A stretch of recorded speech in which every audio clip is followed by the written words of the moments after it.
بسم اللہ الرحمن الرحیم تبارك الذي نزل الفرقان على عبده ليكون للعالمين نذيرا. السلام علیکم ورحمۃ اللہ تعالی وبرکاتہ۔ میرا نام ہے قاری ابوبکر حیات اور میں آپ کو اپنے چینل پر خوش آمدید کہتا ہوں۔ میں تراویح پڑھانے کا کچھ طریقہ گزشتہ ویڈیو میں ڈسکس کر چکا ہوں، دو چار باتیں باقی رہ گئی ہیں، وہ اس ویڈیو کے اندر مکمل کرنے کی کوشش کروں گا۔ گزشتہ ویڈیو کے اندر جو باتیں آپ کو بتا چکا ہوں ان میں ایک تو تراویح کے اندر وقت کیسے بچایا جاتا ہے، تراویح کے اندر کون کون سی جگہ ہیں جہاں سے وقت بچا کر ہم اپنی تراویح کو وقت پر ختم کر سکتے ہیں، اور تراویح پڑھانے کا زیادہ سے زیادہ اور کم سے کم ٹائم کیا ہونا چاہیے، اور تراویح پڑھانے کے اندر کن کن چیزوں کا خیال رکھا جائے تو آپ کی تراویح بہت زیادہ بہتر ہو سکتی ہیں۔ آج کی جو دو چار باتیں بچ گئی ہیں ان میں سے ایک بات یہ ہے کہ آپ کوشش کیا کریں کہ اپنی منزل کو پہلی 10 رکعتوں کے اندر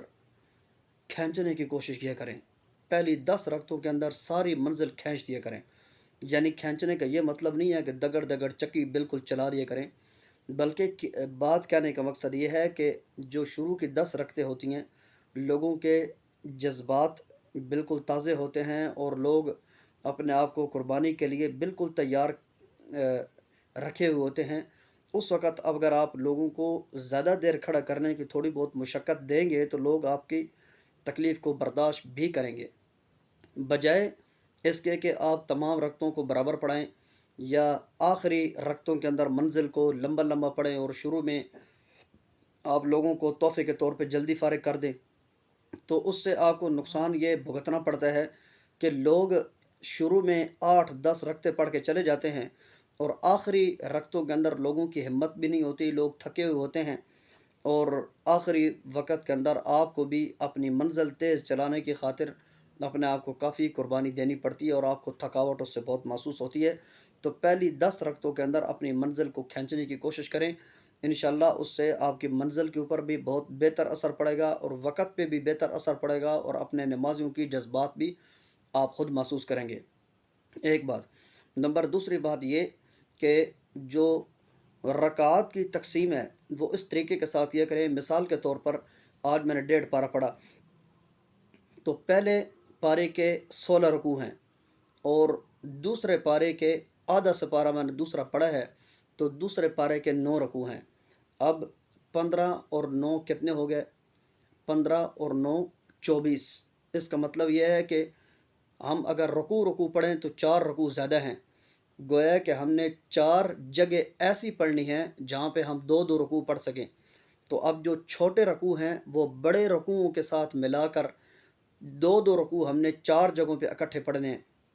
مثال کے طور پر الف لام میم کے جو پہلے 2 رکوع ہیں یہ آپ اکٹھے پڑھیں، اس کے بعد سیقول السفہاء جو دوسرا پارہ ہے اس کے پہلے 2 رکوع چھوٹے چھوٹے سے ہیں وہ آپ اکٹھے پڑھ سکتے ہیں۔ جو پہلے سپارے کا پاؤ ہو رہا ہے، پاؤ کا پچھلا بالکل چھوٹا سا رکوع ہے اس کے ساتھ پچھلا آپ بڑا رکوع پڑھ سکتے ہیں۔ مثال کے طور پر دیکھیں یہ والا جو رکوع ہے وَإِذِ اسْتَسْقَىٰ مُوسَىٰ، یہ بالکل چھوٹا سا رکوع ہے، پچھلا بڑا رکوع اس کے ساتھ ملا لیں، اور اس کے بعد وَإِذْ قَالَ رَبُّكَ لِلْمَلَائِكَةِ إِنِّي جَاعِلٌ فِي الْأَرْضِ خَلِيفَةً، اس سے جو آگے والا رکوع ہے یا بنی اسرائیل اذکروا نعمتی التی انعمت علیکم وأوفوا بعہدی، یہ بالکل چھوٹا سا رکوع ہے، بڑا رکوع 4 رکوع ہم نے 2 رکوع کر کے 4 جگہوں کے اوپر ہم نے اکٹھے پڑھنے ہیں۔ اس طریقے کے ساتھ جب چھوٹے رکوع بڑے رکوعوں کے ساتھ آپ 4 جگہوں پر ملا لیں گے تو آپ کی ساری منزل ایک ایک رکوع میں آ جائے گی۔ اس طریقے کے ساتھ آپ بالکل برابر سرابر منزل پڑھیں گے تب بھی آپ کے نمازی آپ سے تنگ نہیں ہوں گے۔ تو آپ کوشش کیا کریں کہ یا تو پہلی 10 رکعتوں کے اندر منزل کو کھینچ دیا کریں، آخری 10 رکعتوں میں بس آپ کا آدھا سپارہ پونا سپارہ یہ بچتا ہو تو آپ انشاءاللہ آسانی کے ساتھ چل سکیں گے۔ تو پھر دوسری صورت یہ ہے کہ ساری منزل کو برابر برابر پڑھیں اور اپنی زبان کو چلا کر رکھیں، چل سو چل، تیزی کے ساتھ، اتنا تیزی کے ساتھ نہ چلیں کہ بالکل دگڑ دگڑ دگڑ، بلکہ اتنی رفتار کے ساتھ چلیں کہ پچھلے والوں کو کوئی 2-4 باتیں ہماری سمجھ بھی آئیں۔ دو باتیں ہو گئیں، ایک رکعت کی ترتیب جو بنانی ہے یہ آپ نے یاد کر کے مصلی پہ جانا ہے، جس طرح آپ منزل یاد کرتے ہیں اسی طریقے کے ساتھ آپ نے یہ رکوع یاد کر کے جانا ہے، کس جگہ پر میں نے 2 رکوع پڑھنا ہے اور کس جگہ پر 1 رکوع پڑھنا ہے، کیونکہ مصلی کے اوپر پریشر ہوتا ہے اور جس رفتار کے ساتھ بندہ چل رہا ہوتا ہے بعض دفعہ پتہ بھی نہیں چلتا، 1 رکوع جہاں پہ 2 رکوع پڑھنا ہوتا ہے اگر اس جگہ پر 1 رکوع پڑھ گئے تو رکعت کے اندر آپ منزل پڑھتے جا رہے ہوں گے اور آپ کا دھیان رکوع کی طرف ہوگا، اس سے آپ کی منزل کے اوپر اچھا خاصا اثر پڑ سکتا ہے۔ دو باتیں ہو گئیں، رکعت کی ترتیب کیسے بنانی ہے اور منزل کوشش کرنی ہے کہ پہلی 10 رکعتوں کے اندر مکمل کریں۔ نمبر تیسری بات، غلطیوں سے بھائی کبھی متاثر نہیں ہونا۔ دیکھیں جو حرم کے یہ مسجد نبی کے مصلوں پہ کھڑے ہیں نا لوگ، ان کی غلطیاں بہت زیادہ آتی ہیں، لیکن کیا ان لوگوں نے مصلی چھوڑ دیا؟ بھائی قرآن سنانا انتہائی مشکل کام ہے، کوئی آسان کام نہیں ہے۔ ایک حافظ ایک وقت کے اندر کتنی چیزوں سے لڑ رہا ہوتا ہے، وقت کے اندر اس نے تراویح ختم کرنی ہے، اس نے غلطیوں سے بچنا ہے، اس نے رکعات کا خیال کرنا ہے، اور اس نے لوگوں کی کھٹی میٹھی سننے کے لیے پتہ نہیں کتنے کانٹوں سے بچ بچ کے وہ چل رہا ہوتا ہے۔ تو اب کیا سمجھتے ہیں کہ کوئی آسان کام ہے؟ بھائی قرآن سنانا اتنا آسان کام نہیں ہے، یہ بہت مشکل کام ہے۔ تو غلطیاں ہر رکعت کے اندر اگر آپ کی ایک غلطی آئے نا، میں آپ کو داد دیتا ہوں کہ آپ کو قرآن بہت اچھا یاد ہے۔ ہر رکعت کے اندر اگر ایک غلطی آئے، کسی رکعت کے اندر 2 بھی آ جائیں تو ماشاءاللہ قرآن آپ کا بہت پیارا ہے، بہت اچھا، بہت اچھے طریقے کے ساتھ آپ سنا رہے ہیں۔ میں آپ کو داد دیتا ہوں، میں گارنٹی دیتا ہوں کہ قرآن آپ کو بہت پیارا یاد ہے۔ آپ کو ہمت اور حوصلہ نہیں ہارنا چاہیے، اور ہمیشہ آپ کے اوپر باتیں کسیں گے وہی جن کو خود کچھ بھی نہیں آتا، جو خود کسی کام کے نہیں ہوتے، کسی کام کے، نہ دنیا کے نہ آخرت کے ہیں، وہ آ کے جو مسجد کا امام ہے، رمضان کا حافظ ہے، اس کے اوپر آ کے چڑھ جائیں گے تو ایسا ہے۔ تو غلطیوں کی وجہ سے آپ نے پریشان نہیں ہونا، ٹھیک ہے؟ اور اس کے بعد آپ نے بالخصوص جو وقت آپ کا ہے نا وہ آپ اپنا ذہن میں رکھیں کہ اتنے وقت کے اندر میں تراویح پڑھاتا ہوں، ٹھیک ہے؟ اس کے بعد نمازیوں کا پریشر ہو کہ آپ نے وقت زیادہ لگا دیا، آپ نے یہ کر دیا، آپ نے وہ کر دیا، لوگوں کو بتا دو بھائی اتنا وقت تراویحوں کے اندر لگے گا، اس سے کم زیادہ وقت نہیں لگ سکتا، ٹھیک ہے؟ مہربانی کر کے ایک مہینہ ہے، چند دن ہے، مجھے برداشت کرنے کی کوشش کریں، ٹھیک ہے؟ اگر آپ کو بہت زیادہ تھکاوٹ ہو، مہربانی کر کے مجھے تنگ نہ کریں، اس سے زیادہ میں اگر چلاؤں گا آپ کا نقصان یہ ہوگا کہ میں نے قرآن کو چکی میں پیس کر آپ تک پہنچانا ہے اور اس کا گناہ آپ پہ آئے گا، اور میرا نقصان یہ ہوگا کہ مجھے بھول جائے گا، تو اس کا وبال بھی آپ کے سر پر ہے۔ روزانہ اگر آپ نے ایک 2 منٹ ایک نمازی کو یہ بات سمجھائی نا تو بس انشاءاللہ ساری ایک مسجد کے اندر ماحول ہی ایسا بن جائے گا کہ آپ کو کوئی تنگ نہیں کرے گا۔ ایک تو منزل پہلی 10 رکعتوں کے اندر پڑھنے کی کوشش کریں، رکعات کی ترتیب دیکھ کے نہ جائیں، رکعات کی ترتیب کو یاد کر کے جائیں۔ نمبر تیسری چیز، غلطیوں سے آپ نے کبھی بھی پریشان نہیں ہونا، نمازیوں کی باتوں سے کبھی بھی پریشر میں نہیں آنا، آپ اپنی تسلسل کے ساتھ منزل کو پڑھتے جائیں۔ اور نمبر 5ویں اور بہت زیادہ امپورٹنٹ چیز میں آپ کو